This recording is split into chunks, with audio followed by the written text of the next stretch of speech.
What? Yes, Right. it's so There's no nihilistic. human agency. No, that's totally It's so right. nihilistic, and you trace it back. I mean, the most articulate advocate of that view is a Marxist named Mike Davis, who wrote this book called City of Quartz. It's a crazy nihilistic book, but he had an essay, and also it's a chapter in that book called "Let Malibu Burn." I mean, it's classic kind of radical left politics. It's classic sort of envy or sour grapes. I mean, sour grapes goes, I can't remember the parable, but basically it's like some animal wants to eat these grapes, but they're up too high. And then he says, oh, well, those grapes were sour anyway. It's a consolation for your own personal weakness and failure. That's just, let Malibu burn. I mean, you have an ideology of Marxism that is based on resentment and envy. And so then you go, well, yeah, all those rich houses should go up in flames. It's a fantasy. I mean, it's a left-wing I should know. I was on the radical left. Like the fantasy, you hate the rich people because you want their wealth and you admire them in some level, but you can't get it. So, I mean, this is how envy works. So you end up constructing this whole political ideology. I mean, this is what Marx has done.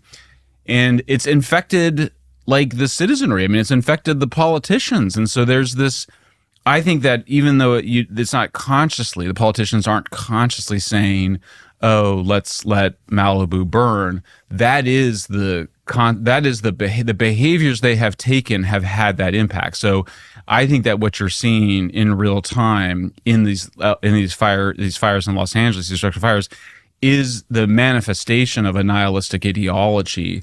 It's an emergent quality. It happens through a million small steps.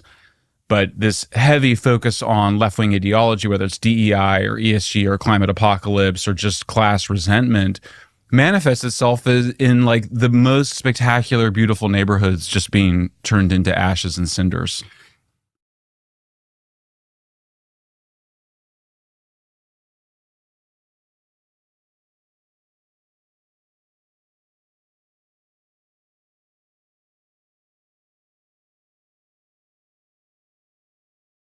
But I think it reflects the mentality, which is a nihilistic mentality, which is that we don't belong here. We stole this land. And so and this is this, let Malibu burn. I mean, it is definitionally nihilism. I mean, it's anti-civilization nihilism. There's sort of two forms of nihilism. One of them is basically anti-civilization, anti-human, modern life.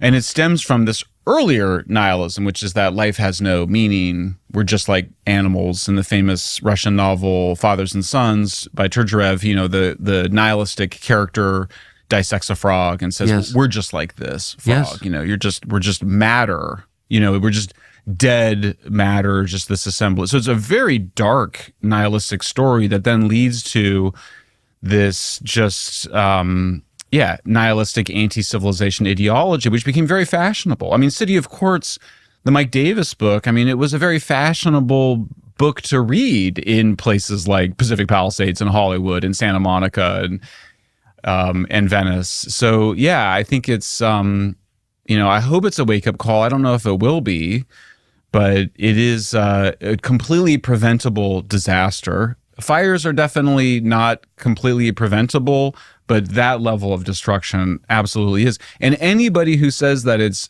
is not preventable should be as far away from power as possible. Like anybody who believes that it was inevitable to lose 10,000 homes and buildings in Los Angeles over a week, they should not be they should be very far away from political power. They should not be in charge of any fire department, because it ends up becoming a self-fulfilling prophecy.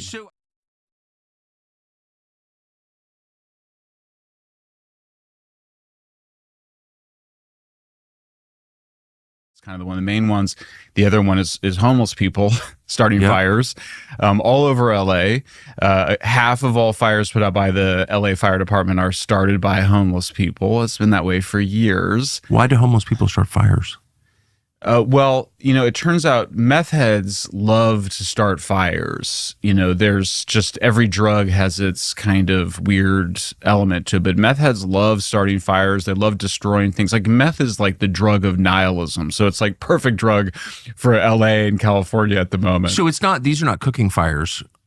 They could be cooking fires. But starting fires to destroy things is yeah. Oh, for sure. meth addiction. Oh, yeah, for sure. But it's not evil or anything.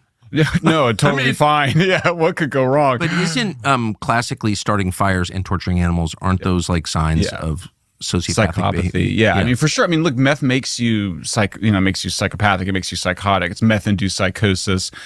But I mean, yeah, and all the crazy.